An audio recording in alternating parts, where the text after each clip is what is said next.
नमस्कार, स्वागत आहे तुमचं मनीषा कॉर्नर मराठीमध्ये. तर आज मी तुमच्यासोबत रेसिपी शेअर करणार नाही, तर मी आलेले आहे गावी आणि गावाकडचा एक छोटासा व्लॉग तुमच्यासोबत शेअर करणार आहे.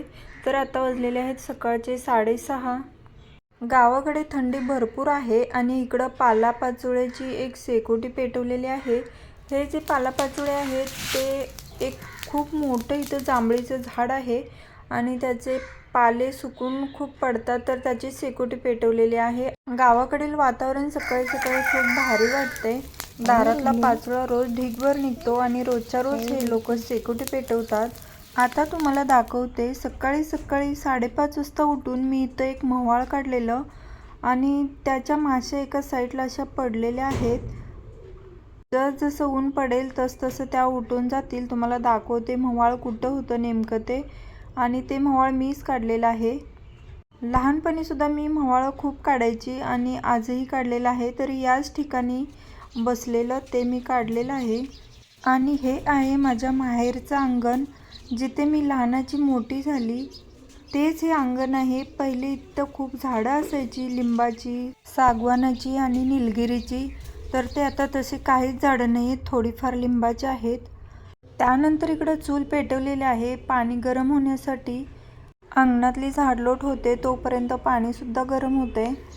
इकडं अंगणातली झाडलोट चालू आहे. जनावर वगैरे काहीच नाही, तरीसुद्धा लिंबाची झाडं असल्यामुळे त्याचा पाला दिवसभर पडतो. उंबरीचं सुद्धा एक भलं मोठं झाड आहे. तर रोज सकाळी उठलं की अंगणातून हे पालापाचोळा गोळा करावा लागतो. आणि हे आहे माझं माहेरचं घर. आता दुसरं घर नवीन बांधायला काढलेलं आहे, ते सुद्धा तुम्हाला दाखवणार आहे पुढे मी. त्यानंतर मी गेले शेतात. तिकडं खूप सारे छोटे छोटे टमाटर आलेले होते. हे चिट्टी टमाटर आहेत, तर हे खूप लागतात छान. माझ्या लहानपणी तर आमची आई हे सगळं भाजीला वापरायची, कारण मोठी टमाटर कधी वापरतच नव्हती आणि खूप छान लागतात. आणि असंच जर तुम्ही त्याच्या बिया पिळून असंच खाल्लं तरीसुद्धा छान लागतात, गोड गोड. एक गोष्ट आहे, गावी आलं की भाज्या विकत घ्यायची गरजच लागत नाही. प्रत्येकाच्या शेतात काही नाही काही भाज्या असतातच. तर आता तुम्हाला दाखवते की शेतात नक्की काय काय उगवलेलं आहे. तर सर्वांच्या शेतात बघायला गेलं तर ह्या दिवसात मक्याचंच पीक घेतात. आणि हा बघू शकताय तुम्ही, लसूण लावलेला आहे. तर हिरवागार लसूण उगवलेला आहे. 3 पाती लसूण इथं लावलेला आहे. तर लसणाची काढणी झाल्याच्या नंतर मी सुद्धा इकडूनच लसूण घेऊन येते आईच्या घरून. हिरवीगार लसणाची पात आलेली आहे आणि अजून एक 2 महिने तरी सहजच जातील लसूण निघण्यासाठी. त्यानंतर लसणात सुद्धा भाज्या लावलेल्या आहेत, तुम्हाला दाखवते. पालक भाजी, कोथिंबीर वगैरे, लसूण लावलेला, लसूण तर आहेच, पण कांद्याची पातसुद्धा लावलेली आहे. आणि हे बघू शकताय, सुरुवातीला जी पालक लावलेली होती तिला आता बिया आलेल्या आहेत आणि 8-15 दिवसात या बिया सुकतील आणि त्याच्यानंतर ना बिया लावून परत भाजी उगवली जाईल. मकाच्या कणसांना सुद्धा बघा ना, 3-3 मकाची कणसं आलेली आहेत. पण सध्या तर काय मका खायला भेटली नाही, कारण की अजून मका तयारच नाही झालेली आहे. आणि पालेभाज्यासुद्धा आता थोड्याफार राहिलेल्या आहेत. गावी आलं की एक वेगळीच मजा असते, खुशी असते. ताज्या ताज्या भाज्या खायला भेटतात, सर्वीकडून फिरायला भेटतंय. त्यानंतर असंच जर पुढं गेलं तर तिकडं पेरूची बाग आहे, पण आता तिकडे चिखल असल्यामुळं ती तर मी नाही दाखवू शकणार. आत्ता ही मकाच बघा. त्यानंतर मी वापस घरी येते आणि घराकडली साईड तुम्हाला दाखवते. लसणाची अशी हिरवीगार पात बघून मी तर आईला सांगितलं भज्जी बनवायला. तिने भज्जी बनवले आणि मी कांद्याच्या पातीसोबत खूप सारी भज्जी खाल्लेली आहेत. खूप छान लागतात कोथिंबिरीसोबत किंवा लसणाच्या पातीसोबत किंवा कांद्याच्या पातीसोबत भज्जी खायला. तर हे इकडं समोर गेलं तर इकडे एक उंबरीचं भलं मोठं झाड आहे. इथं समोरच एक पाण्याचा होल आहे. त्याचं पाणी कधीच आटत नाही आणि तेच पाणी ह्या मकाला दिलं जातं किंवा शेतात जे पण पीक असतं त्याच्यासाठी हेच पाणी असतं. आणि म्हणूनच मकाचं पीक एवढं हिरवगार आलेलं आहे. पुढं गेलं तर पाणी मग चालू केलेलं आहे. हे जे होलचं पाणी चालू केलेलं आहे ते गव्हासाठी पाणी लावलेलं आहे. हे आहेत खपली गहू शेतात लावलेलं आहे आणि त्यालाच पाणी द्यायचं काम चालू आहे. ह्या शेतात सुद्धा मकाचंच पीक घेतलेलं आहे. म्हणजे माझ्या माहेरी जेवढ्या पण शेतात ना तुम्ही बघचाल की प्रत्येकाच्या शेतात मका, गहू हेच पीक घेतलेलं आहे.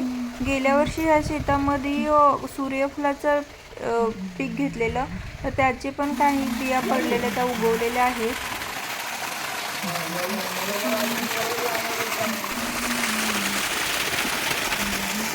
मगाशी जे दाखवलं ते घराकडची साईड होती आणि ही जी साईड आहे तिथं विठ्ठल रुक्मिणीचं मंदिर बांधलेलं आहे आणि तिथं हे पाणी चालू आहे. जिथं पाणी चालू आहे तिथे एक उंबरीचं सुद्धा मोठं झाड आहे आणि तिथं भरपूर तुळशी टाकल्या जातात, म्हणजे तुळशी उगवल्या जातात. प्रत्येक वर्षी ह्या तुळशी इथं उगवतात आणि त्याच्यानंतर मोठ्या झाल्या की मग त्याची माळ बनवली जाते, कारण आमच्या घरातली सगळीजण माळकरीच आहेत. इकडं कोपऱ्यात खूप सारी जास्वंदीची फुलं आलेली आहेत, पण ते शेजारचे आहेत, आमची नाही आहेत. आणि इकडं बाजूला आहे ना ते बांधकाम चालू आहे घराचं. आमच्या घरातली सर्वजण म्हणजे आई, वडील आणि 2 भाऊ आहेत ते माळकरी आहेत. आम्ही बाकी बहिणींना कोणालाच माळ वगैरे घातलेली नाही आहे. आणि हे आहे ते विठ्ठल रुक्मिणीचं मंदिर, जे वडिलांनी स्वतः मूर्त्या आणून स्थापन केलेले आहेत विठ्ठल रुक्मिणीच्या, आणि हे मंदिर बांधलेलं आहे. हे बघा, इथं घराचं बांधकाम चालू आहे, थोडंसं बांधलेलं आहे. आणि हे भलं मोठं चिंचेचं झाड आहे. प्रत्येक वर्षी आम्हाला इथूनच चिंचा पुरवल्या जातात आणि घर अजून एक 6-7 महिन्यात तयार होईल. तर तुम्ही बघू शकता प्रत्येक वर्षी या तुळशी उगवल्या जातात आणि प्रत्येक वर्षी माळा बनवल्या जातात तुळशीच्या. प्युअर तुळशीच्या माळा पंढरपूरमध्ये बनवतात. तर ज्या आयत्या माळा मिळतात त्या विकत न आणता स्वतः तुळशीच्या माळा बनवून घेतात माझे वडील. आणि मंजुळा तर किती खूप सुंदर आलेल्या आहेत, सगळ्या सुकायला लागलेल्या आहेत. परत ह्याच बिया पडतात आणि उगवतात.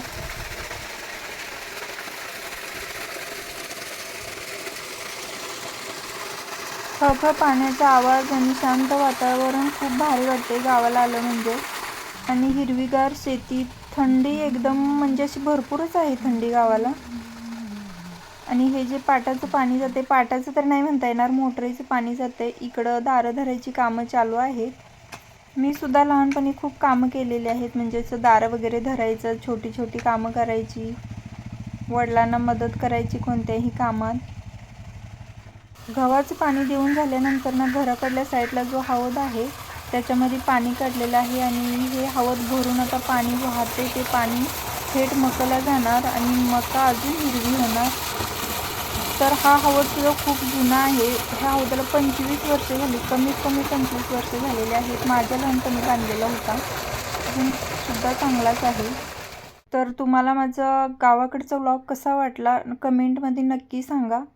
त्यानंतर आम्ही गाडीवर बसून गेलेलो बाजारामध्ये. बाजारामधला काय व्लॉग बनवता आलेला नाही, तर हा व्लॉग तुम्हाला कसा वाटला कमेंटमध्ये नक्की सांगा.